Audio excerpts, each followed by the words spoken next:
Hello साथियों और प्यारे बच्चों, स्वागत है आपका एसआर फ्यूचर एकेडमी में। और आज मैं बात करने वाला हूं जवाहर नवोदय विद्यालय 2024 के बारे में।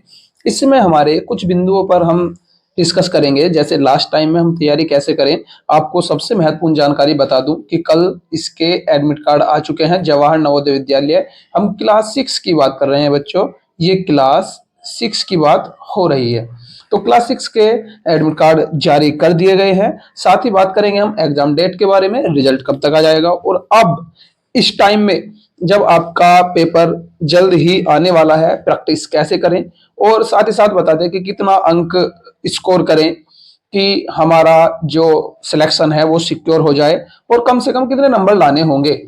मतलब कोई मिनिमम नंबरों का भी क्या कोई आंकड़ा है, क्या कोई क्राइटेरिया है, वो उसके बारे में बात करेंगे। तो चलिए शुरू करते हैं। सबसे पहला क्वेश्चन है हमारा कि हम लास्ट टाइम में तैयारी कैसे करें। सबसे पहले मैं आपको बता देता हूं कि एडमिट कार्ड कल यानी 18 तारीख 12वां महीना 2023, 18 तारीख 12वां महीना 2023 में इसके एडमिट कार्ड जारी कर दिए गए हैं। तो आप वहां से अपना सेंटर देख सकते हैं। अब चलिए बात करते हैं लास्ट टाइम में तैयारी कैसे करें। तो एडमिट कार्ड के सबसे पहले हम बता देते हैं कि आपको एग्जाम डेट कब है। तो इसकी एग्जाम डेट जो होने वाली है वो 12 जनवरी 2024 इसकी एग्जाम डेट होने वाली है। तो अब इसके हिसाब से देखा जाए तो 12 दिन जनवरी के बचते हैं और लगभग 10 दिन इस महीने में बचे हैं। तो आपके पास टोटल अब यहां पर 20 दिन है।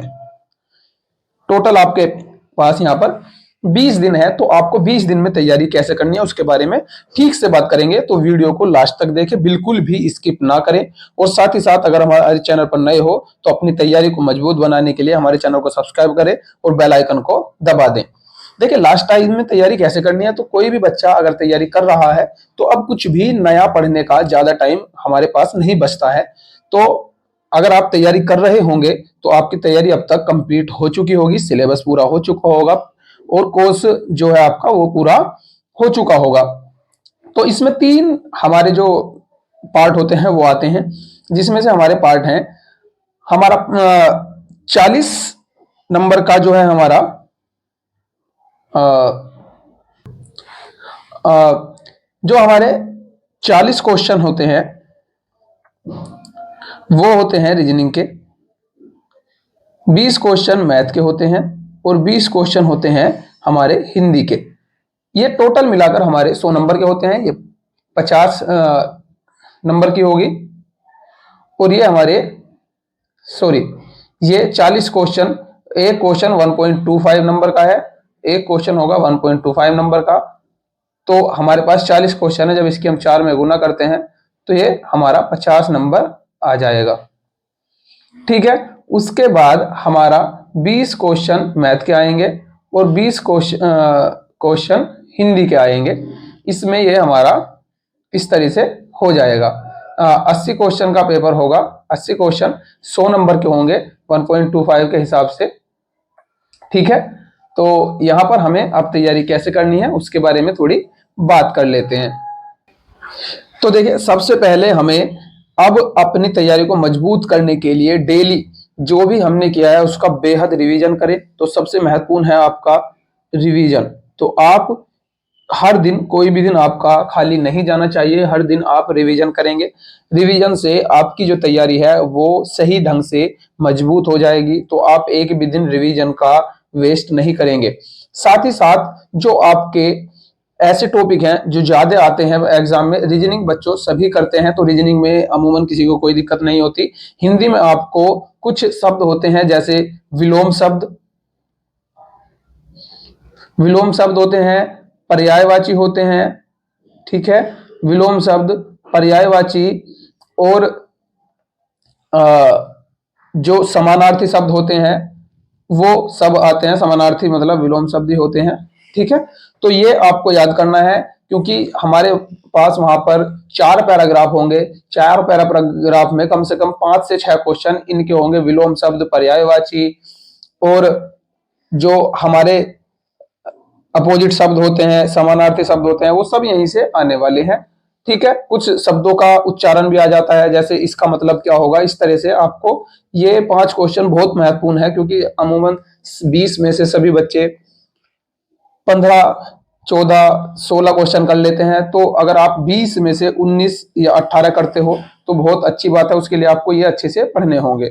रिवीजन जरूरी है, हिंदी में ये शब्द करने जरूरी है, और मैथ में कुछ टॉपिक हैं, जैसे ध्यान रखें बच्चों, कुछ टॉपिक मैं आपको बता दूं जो बहुत ही आपके लिए इंपॉर्टेंट होने वाले हैं। जैसे आप परसेंटेज के बारे में, प्रतिशत के बारे में पूरा पढ़ें, प्रॉफिट एंड लॉस के बारे में पूरा पढ़ें, हाइट एंड डिस्टेंस, सॉरी ये है आपका प्रॉफिट एंड लॉस, समय और दूरी, डिस्टेंस और टाइम वाला चैप्टर है समय और दूरी का, उसे पूरा पढ़ ले। और लास्ट में एक बचता है क्षेत्र मिति का चैप्टर, जिसमें एरिया वाला चैप्टर है, एरिया और आयतन वाला चैप्टर है, ये बहुत इंपॉर्टेंट है। और आप सबसे पहला चैप्टर जो है संख्या पद्धति का, नंबर सिस्टम, वो भी बहुत इंपॉर्टेंट है, उसको भी ठीक से कर लें। तो मैथ में ये टॉपिक आपको जरूर से करने हैं। बात हमने एग्जाम डेट की कर ली है। रिजल्ट बच्चों अगर 12 जनवरी को पेपर होता है तो आपका रिजल्ट मार्च में आना संभव है। अभी तक यही देखा गया है कि जब पेपर होता है तो उसके लगभग 2 महीने बाद रिजल्ट आता है, लगभग 2 महीने लग जाते हैं, 50 से 60 दिन लगेंगे। तो आप मार्च में अपना रिजल्ट मान लीजिए। अब अगला हमारा क्वेश्चन है प्रैक्टिस कैसे करें। तो प्रैक्टिस की अगर बात करते हैं तो प्रैक्टिस करने के लिए सबसे बेहतर, आपको जब आप कोई बुक लोगे तो उसमें पिछले साल के पेपर दिए होते हैं, तो आप पिछले साल के क्वेश्चन पेपर, इन्हें बोलते हैं प्रीवियस ईयर क्वेश्चन पेपर, पिछले साल के क्वेश्चन करें। पिछले साल के आप क्वेश्चन करोगे तो आपको पता भी चलेगा कि किस तरह का पेपर आता है और आप अपनी तैयारी को अच्छे से कर पाओगे। तो सबसे महत्वपूर्ण है पिछले साल के क्वेश्चन पेपर। उसके बाद अगर आप ये कर लेते हो तो आपको कुछ, जैसे आप अरिहंत की किताब पढ़ते हो तो उसमें पीछे प्रैक्टिस के लिए क्वेश्चन दिए होते हैं, वो प्रैक्टिस आप कर लेंगे तो आपको वहीं से पूरा कंप्लीट पेपर देखने को मिल जाएगा। साथ ही साथ अगर आप अपनी प्रैक्टिस को मजबूत बनाना चाहते हैं तो हमने अपने चैनल पर प्रैक्टिस के लिए महत्वपूर्ण क्वेश्चन डाले हुए हैं, और अब लगातार हम, आपने जब तक आपका पेपर होगा उस तक हम क्वेश्चन पेपर डालते रहेंगे, तो आप हमसे जुड़कर अपनी प्रैक्टिस को मजबूत बना लेंगे। और आप देखोगे कि हमने पिछले वर्षों के कुछ क्वेश्चन डाले हुए हैं, आप उन्हें जरूर से कर लें। उनमें से पेपर में हर बार कुछ ना कुछ क्वेश्चन आते हैं, आप हमारे प्लेलिस्ट में जाकर देख सकते हैं। जवाहर नवोदय विद्यालय इंपॉर्टेंट क्वेश्चन की एक प्लेलिस्ट है, उसमें से आप देख सकते हैं। देखिए एक्सपेक्टेड कट ऑफ क्या रहती है, तो बॉयज की और गर्ल्स की दोनों की अलग होती है। तो एक्सपेक्टेड कट ऑफ के लिए लगभग बच्चों को 90 क्वेश्चन करने होंगे, सॉरी 90 नंबर, क्वेश्चन की बात नहीं कर रहा बच्चों, ये 90 नंबर की बात कर रहा हूं। तो मिनिमम 90 नंबर होने चाहिए और लड़कियों के 85 प्लस नंबर होने चाहिए। इसमें आपको ऐसा लगेगा कि आप फाइट में हो और आपके नंबर इतने आ जाने चाहिए। तो 90 इसमें है, 90 इसमें है, सॉरी 85 इसमें है, तो कर सकते हैं। बाकी कैटेगरी वाइज अलग अलग कट ऑफ जाएगी, तो आप कैटेगरी वाइज भी देखेंगे तो आपको 85 प्लस तो करने ही होंगे किसी भी कैटेगरी से हो, और ऐसे लड़कियों को 80 प्लस करने होते हैं इसमें कम से कम, क्योंकि सीट निश्चित होती है और सीट कम होने के कारण इसकी जो मेरिट है वो हाई जाती है, काफी बच्चे इसका एग्जाम देते हैं। तो कम से कम कितने नंबर लाने होंगे अगला क्वेश्चन, तो कम से कम नंबरों की कोई सीमा नहीं है। आप यहाँ पर ऐसा नहीं है कि मिनिमम इतने नंबर आने चाहिए, तो आप कितने भी नंबर ला सकते हैं, वो डिपेंड करता है कि इस बार बच्चों का एग्जाम कैसा गया है, एग्जाम पेपर कैसा आया है। अगर पेपर हार्ड है तो थोड़ी मेरिट कम हो जाएगी, मेरिट कम हो जाती है, और पेपर आसान है